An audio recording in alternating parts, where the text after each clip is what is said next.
Welcome to the News Agenda for Monday, June 28th, 2021. It's International Caps Lock Day. So as we know, Caps Lock is cruise control for cool. So hit the like and subscribe, and let's hit the fucking road. Our top news story for the week is Derek Chauvin sentenced for his murder of George Floyd. The former police officer was sentenced to 22 and a half years in jail, which he will serve about half or about a year, depending on if his fellow prisoners get a hold of him or not. A prison abolitionist and activist, Al Barker, said that we're really torn between fuck that guy and fuck the system. But before you get excited about the possibility of a gesture at justice, you should be suspicious, because the QAnon has continued their assault on our lying eyes. Some adherents of the Q conspiracy have posited that the man sentenced on Friday was not the man who was found guilty several months ago. This confirms my suspicions that having the rest of your life being changed and judged by and decided on, and the possibility of being in jail for decades, is a relaxing time. He's still an asshole. More than an asshole. Also in court news, the Supreme Court has issued a couple rulings that I, since I took an impromptu vacation from the News Agenda, want to talk about. In the case of Mahoney Area School District versus BL, the court found that the cheerleader BL was using her constitutionally protected right to free speech as she said, fuck school, fuck softball, fuck cheer, fuck everything. Fuck the world. Fuck the world! Fuck the world! The court said that school overstepped its bounds by punishing BL for her speech from an off-campus site and on Snapchat. You can read all about it in No Shit Sherlock from Funk and Wagnall Press. Ominously, Clarence Thomas descended. But really, who cares why? Final note in our judicial trifecta, Britany Spears has appeared in court this week to protest her conservatorship that her father has over her. While many people were familiar with some of what Britany has gone through, some parts were startling, such as a forced IUD. I'm not all that surprised that James Parnell Spears, her father, got a forced IUD. With this level of control, I'm surprised that he lets her have sex. But this is clearly wrong. People have trouble, even if indeed there was a significant amount of trouble 13 years ago when this whole thing was put into place.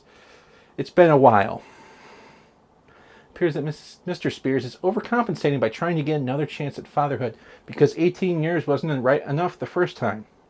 Speaking of someone that's certainly overcompensated, John McAfee, noted eccentric, murderer, and whale fucker, died in a Spanish prison while still not fulfilling his promise to the world, eating a dick on national television. Bitcoin didn't hit 500,000, sorry. The death was claimed to be a suicide by hanging, which led to conspiracy theories from Q on McAfee's Instagram to Z as in the Big Sleep. Now, if you haven't heard of Z, it's actually above Q's secrecy rating in the government. It's a pretty big deal.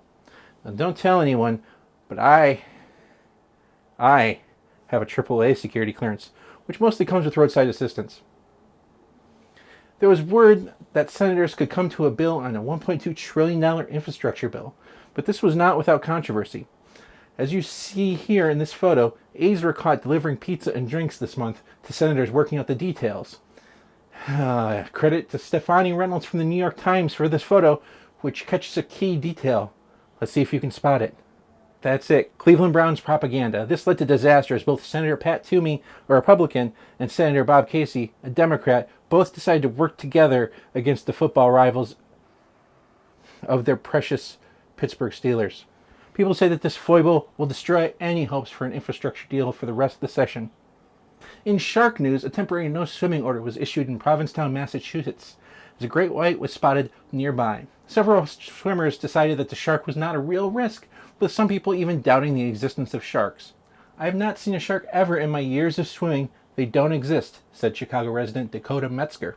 I swim nearly every day at the Lake Michigan in the summer, and nothing. The sharks are just a liberal hoax to sell more shark movies. Some say it's possible that the sharks exist but were instead released by North Korea in an attempt to disrupt surfing competitions. In Marie Kondo news, in Miami, the Surfside condominium did not spark joy for Mother Earth, so she knocked it down. Over 150 remain missing after the partial building collapse, and at least 9 are dead. You can read all about it in a report from 2018 about the structural damage of the building. Critics are calling it the thrill ride of this climate change. Also in critical news, Mike Pence made a statement about the January 6th riot at the Capitol again. Mr. Pence rebutted those looking to hang Mike Pence and called them un-American. Some are saying that this is a sharp tack away from Donald Trump and the crowd that wanted him murdered. While it's far from perfect, its response is better than the 4 years previous, where he just said, "Yes, sir." Also in judgmental rich person news, Warren Buffett has left the Gates Foundation as a trustee. The Whisper networks say that this is because of some details that came to light about Gil. Poor Gil. Now, this was about some details Bill Gates' time with Jeffrey Epstein. However, I think the real story is that Buffett, as a goodbye note, gave them $3.2 billion in stock, leaving this nonprofit with $33 million in the bank. Poor foundation. $33 billion is just a staggering amount of money. It would be pretty keen if that was, say, distributed more equitably to all, instead of giving $50 million to circumcise over 650,000 men in Africa. Yeah, that's what the Bill Gates Foundation did. Bill and Melinda Gates. I'm sorry, that's not separated yet. This is because circumcised men are less likely to transmit HIV. Not impossible, but less likely. So the devil's in the details, but no, not really. Investigators conducted interviews with some of the people that participated in this. This was focused in Africa, where an AIDS epidemic is still going strong. So, did it work? Investigators conducted interviews afterwards with some affected people. Africans were told, though, that circumcision provides immunity from HIV. No. Condom usage is an all-time low and AIDS is on the rise. The program is killing the very people it's supposed to help, and no follow-up post-circumcision activities were performed at all. It was like a cut-and-release approach. That's the phrase that the site I found called it, and I just think that's a little crass.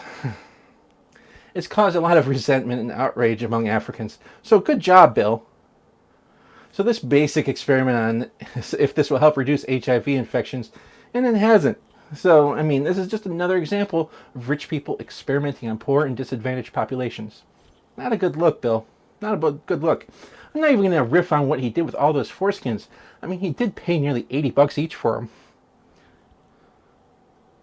In unemployment news, former mayor, Trump attorney, and Army of the Dead extra, Rudy Giuliani has had his law license suspended in New York State for lying. The bar said lying was not okay in a courtroom unless you're talking to a jury, specifically about how evil the defendant is. In pointless culture war news, real war people got involved. Chairman of the Joint Chiefs of Staff, General Mark Milley, responded to questions from Representative Matt Gaetz on Wednesday about the examination of critical race theory in the United States military, specifically at some of the like West Point and other university level schools.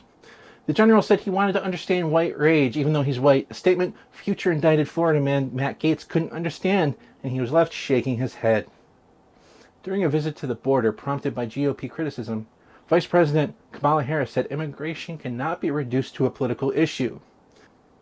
Some critics have said that everything is political nowadays, even Mr. fucking Potato Head, so you fell into the trap. In digital news, Facebook has reported a 94% reduction in greenhouse gases, saying their algorithms have skipped greenhouse gases entirely, and in the interests of efficiency, everything said on the platform is converted back to its original state, hot air. Also in hot air news, in Albuquerque on Saturday, a hot air balloon was involved in a fatal accident when it descended into power lines, killing 5 people on board.